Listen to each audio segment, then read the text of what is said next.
Malam itu hujan tidak mau berhenti. Semakin larut malam semakin deras saja. Demikian juga aku dan Bulik Tir, serasa tidak ada hari esok. Kami melakukan berkali-kali hingga fajar menyingsing. Entah berapa lama aku tertidur, ketika bangun, sendi-sendiku terasa mau copot. Masih di matras di depan TV, Bulik sudah tidak ada. Aku menengok ke jam dinding, sudah hampir jam 12 siang. Aku kembali tersenyum-senyum sendiri. Mengingat pengalaman indah semalam, aku bisa melakukan dengan Bulik Tin. Segera aku bangkit berdiri, mencari bulikku tercinta. Setelah beberapa saat lamanya, ternyata aku menyadari kalau Bulik sudah keluar rumah. Aku segera membersihkan diri di kamar mandi.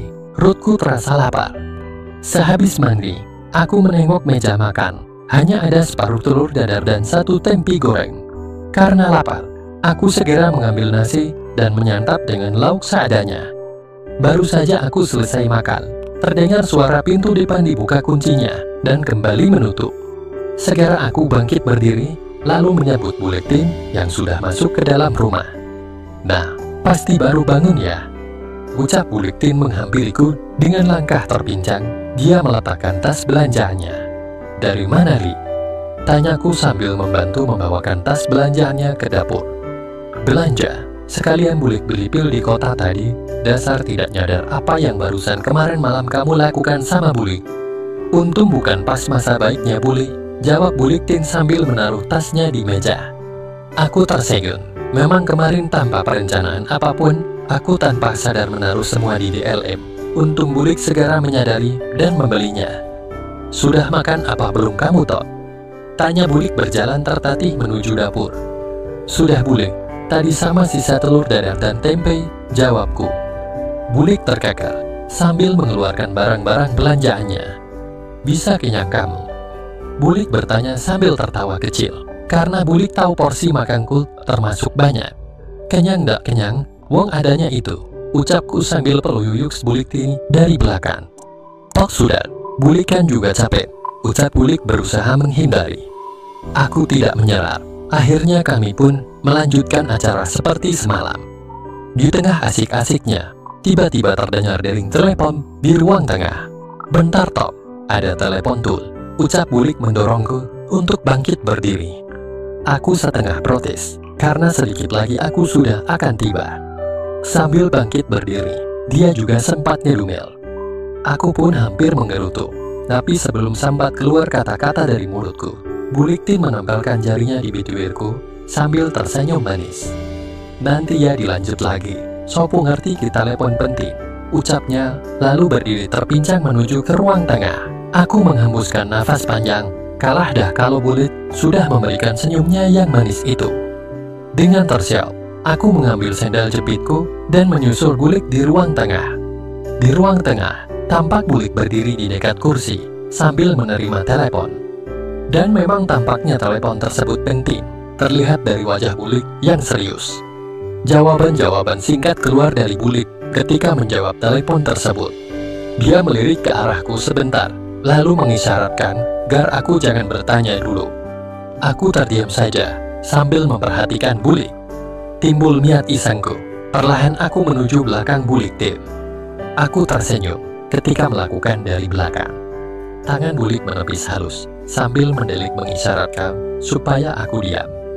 Agak jengkel karena keinginan yang belum terwujud, aku menghempaskan diri di sofa di sebelah meja telepon. Bulik melirik ke arahku. Dia setengah menahan senyum sambil masih meneruskan percakapannya di telepon.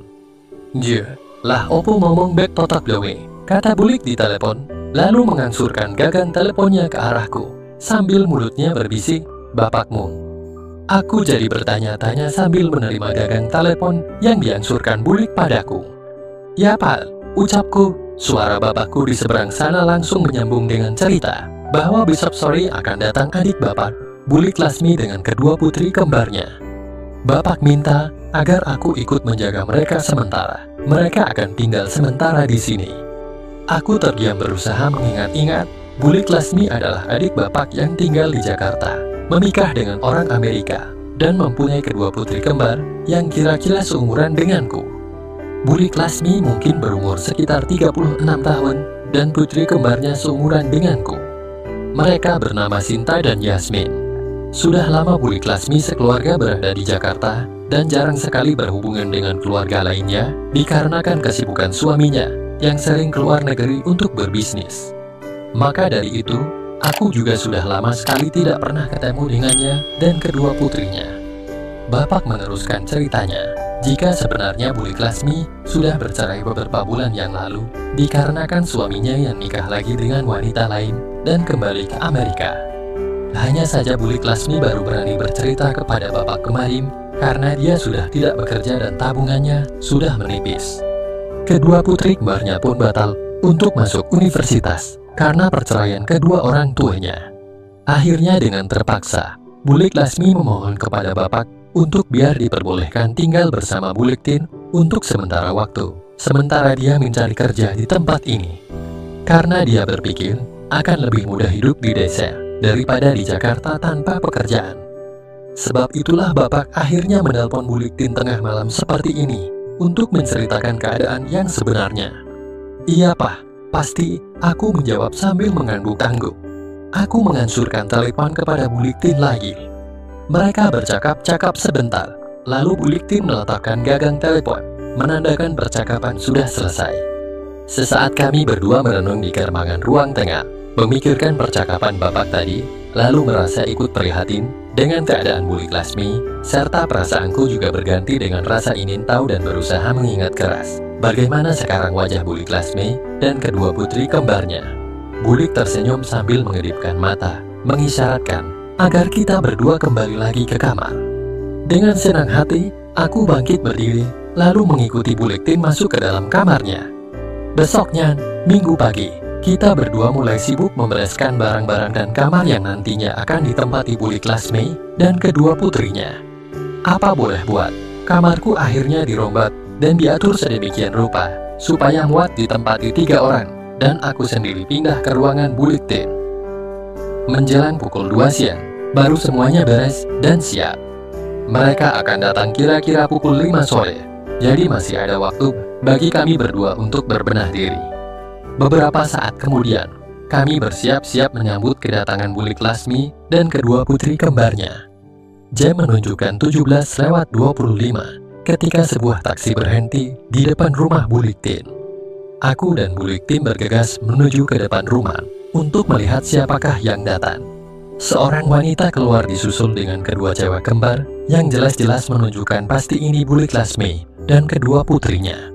Bulik Lasmi tampak cantik dengan setelan blazer coklat mudanya dan kedua putri kembarnya, astaga. Mereka bagaikan pemain-pemain sinetron Blasterem yang sering kulihat di TV. Kedua putrinya sangat cantik dan anggun, perpaduan antara Indo bule. Mereka sama-sama berambut panjang kecoklatan, berhidung mancung, dan berkulit putih. Sesaat aku terpana, seperti melihat dua bidadari turun dari langit. Aku dan Bulik Tin buru-buru menghampiri mereka, lalu tampaklah adegan melepas tangan antara kedua Bulik Tin, Bulik Lasmi serta kedua putrinya. Aku membantu sopir taksi menurunkan tas-tas dan barang-barang bawaan mereka. Wah, Sutri sudah besar ya sekarang, ucap Bulik Lasmi ganti memeyuku dalam perjalanan masuk ke dalam rumah. Aku tersenyum kaku terdiam, karena kedua tanganku sedang membawa 2 tas besar. Bau wangi dirinya menerpa hidungku, sementara kulihat kedua putrinya, yang satu tampak tersenyum manis. Tapi hei, satu lagi tersenyum sinis padaku. Setelah semuanya berada di dalam rumah, dan sopir taksi beranjak pergi, setelah menerima ongkos plus tips yang diberikan oleh Bulik Lasmi, barulah aku bisa bersalaman dengan kedua putrinya. Yasmin, salah satu putrinya, mengulurkan tangannya sambil tersenyum manis. Aku menyambutnya dengan gemetar. Suprianto, tapi panggil aja Toto, jawabku. Sudah lama ya kita tidak pernah ketemu, kataku mengingat-ingat kapan terakhir kali aku bertemu kedua putri Bulik Lasmi. Aku mengulurkan tanganku ke Sinta, tapi gadis itu hanya melirikku sebentar lalu mendengus, mengambil tempat duduk di ruang tamu. Aku bertanya-tanya, apa ada yang salah sama aku nih? Tidak salah tebakanku, kedua putri Bulik Lasmi memang seumuran denganku, baru juga lulus SMG, dan hendak masuk ke salah satu universitas terkenal di Jakarta ketika musibah menimpa keluarga mereka. Sementara kedua bulikku saling berbagi cerita di ruang tamu, aku menuju ke belakang untuk membikinkan teh buat mereka semuanya. Di tengah aku mengaduk-aduk minuman yang aku siapkan, salah satu cewek masuk ke dapur sambil melihat-lihat sekeliling ruangan ini dengan berkeranyit dahi. "Bisa juga lo hidup di rumah kayak gini?" celutupnya tanpa melihatku. Kaget aku dia berkomentar seperti itu, maksudnya apa nih cowil? "Ya bagaimana lagi, memang adanya ya kayak gini," jawabku. "Kalau gak mama yang maksa gue kagak bakal mau hidup di gubuk kayak gini." "Udah Rel, gak ada apa-apa lagi," sahutnya santai. Gigiku gemeletup menahan marah. Kalau tidak ingat pesan bapak, sudah aku usir makhluk sombong ini. "Kamu pasti Sinta ya?" tanyaku. "Hai, elo jangan sok akrab ya. Gue itu cuman sementara aja di sini, dan elo kagak pantas sok akrab sama gue," sahutnya ketus. Aku melongo. Lah siapa yang sok akrab? Orang tadi saja dia tidak mau memperkenalkan diri. Dia mengejekku lalu kembali ke ruang depan, sementara aku terdiam. "Wan, ini cawe jeblek apa gandan? Udah numpang, lah kok malah bikin gara-gara." Kesal bercampur marah, aku mengantarkan minuman ke ruang depan. Kulirik cewek yang sedang berdiri di dekat pintu, "Sinta." Dia tersenyum sinis sambil diam-diam menunjukkan jari tengahnya kepadaku. Aku memalingkan mekaku yang merah padam. Kubagikan teh di meja, lalu aku beranjak kembali ke dapur. Tiba-tiba sebuah tangan menkau tanganku. Hampir saja ku damprat, karena aku pikir Sinta yang sengaja hendak menggohpaku. Supri mau kemana?" "Bulik Lasmi belum selesai kangennya," ucap Bulik Lasmi menarikku, lalu menceliliku kungku. Aku terperangah diam karena kaget. Tidak hari kan aku diperhatikan cewek cantik kayak Bulik Lasmi. "Lus, sekarang kamu sudah benar-benar menjadi cowok ganteng dan gagah ya," ucap Bulik Lasmi masih memegang tanganku dan memandang wajahku yang bersemu merah. "Tampang kayak kacung gitu kok bisa-bisanya mama bilang dia ganteng," suatu suara menyahuti. Sinta, jaga mulutmu. Bagaimanapun juga, dia itu kakakmu dan kita harusnya berterima kasih karena Bulik Tin dan kakakmu ini mau menerima kita di rumahnya," Bulik Lasmi menjawab tegas. Sinta hanya tersenyum sinis, lalu beranjak pergi masuk ke dalam. "Mana di kamar gue? Gue mau tidur." "Enak lihat dia," ucap Sinta.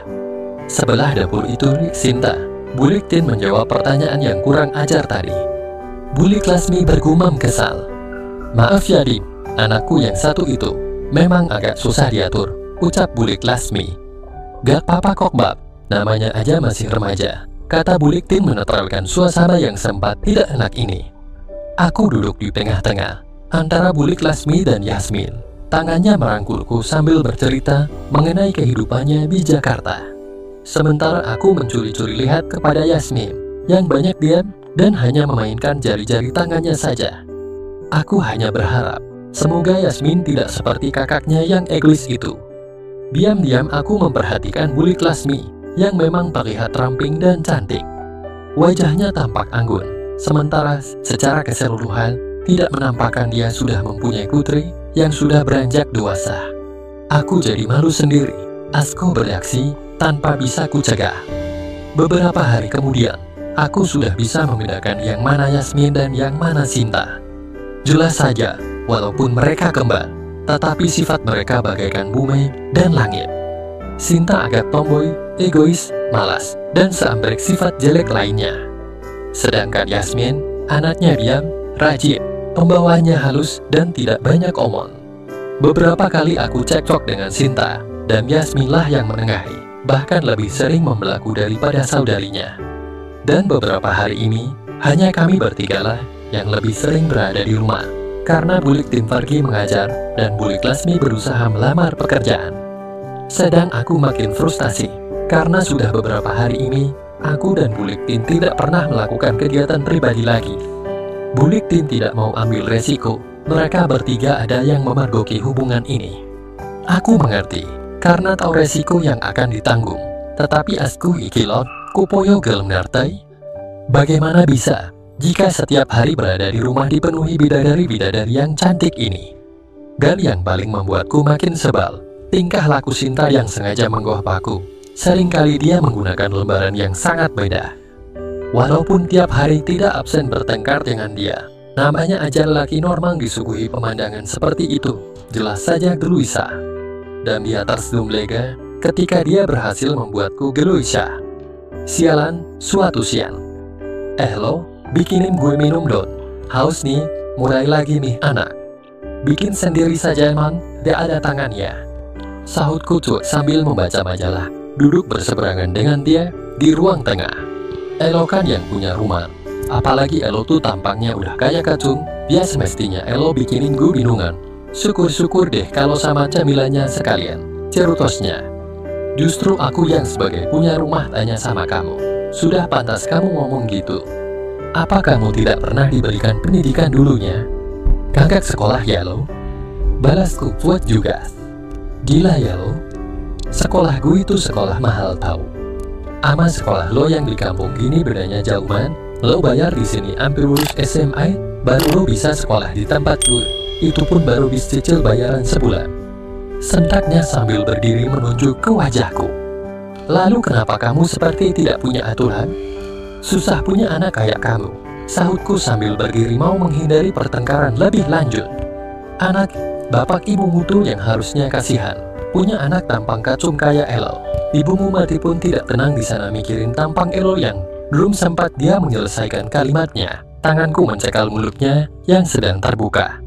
Amarahku meluap. Jangan sekalipun kamu menyebut nama ibuku. Memeletuku. Aku menahan emosi. Sesaat Sinta tampak terkejut. Tetapi dengan cepat, dia memutar tangannya, lalu sambil berteriak. Tiba-tiba aku merasakan tubuhku jadi seringan kapas dan pandanganku seperti terbalik. Lalu sedetik kemudian panggungku menghantam lantai dengan keras. Aku terbengung-bengon, belum menyadari apa yang terjadi. Jangan main-main lomba gue. Ucap Sinta membuang muka dengan ketus, lalu beranjak pergi ke belakang menghiasi pandanganku yang masih meringis kesakitan. Ternyata baru aku tahu kalau keduanya adalah jago judo. Bahkan pernah menjuarai kejuaraan antar daerah. Dan barusan aku terbanting oleh jurus Ipun Seyunagil.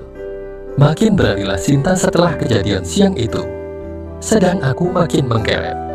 Benar-benar menakutkan cewek yang satu ini. Yasmin pun yang mendengar kejadian siang itu dan dia menghiburku agar lebih mengalah aja sama kakaknya, Sinta. Memang susah dirubah kalau bawaan orok, sahutku suatu ketika. Malam ini, aku gelisah banget. Sudah hampir 1 bulan aku menahan keinginan. Kepalaku sudah pusing, menahan, yang bertumpuk hingga ubun-ubun. Kulihat Bulik Tim yang berbaring di sebelahku. Kok beranikan diri? Aku melirik memandang wajah Bulik Tim. Ternyata dia sudah terbangun sambil tersenyum. Bulik tahu toh, tapi pilih mana? Bulik Mulasmi bak anak-anaknya tidur di sebelah. Nanti kalau mereka mendengar dan menangkap basah kita juga sing-susan. Bisiknya perlahan di telingaku. Tapi Bulik, Totok benar-benar wes sabar nek. Suaraku terdengar memelas. Bulik juga Tok, bisik Bulik pelan. Aku hampir melompat gembira. Berarti Bulik Tin juga merasakan hal yang sama. Tapi pelan ayah suaramu, ucap Bulik Tin berbisik pelan, lalu mengajak kami berdua pindah ke lantai. Aku setengah tersenyum, karena biasanya yang berbisik itu Bulik Tin. Tapi aku tidak ambil pusing, kuturuti syaratnya. Tanpa membuang waktu lagi, aku segera memulainya. Sekilas aku melirik ke pintu kamar, kain tirai kamar bergerak menutup, atau hanya perasaanku saja. Tok, makasih, bisik Bulik Tin. Totok juga lik, balasku. Bersambung, apakah tirai yang bergerak tadi adalah seseorang dari Bulik Lasmi atau anak-anaknya yang menintip? Kalau memang benar, bisa gawat nih, rahasia akan terbongkar. Bagaimanakah kelanjutannya? Kita simak di part selanjutnya ya. Terima kasih, semoga terhibur.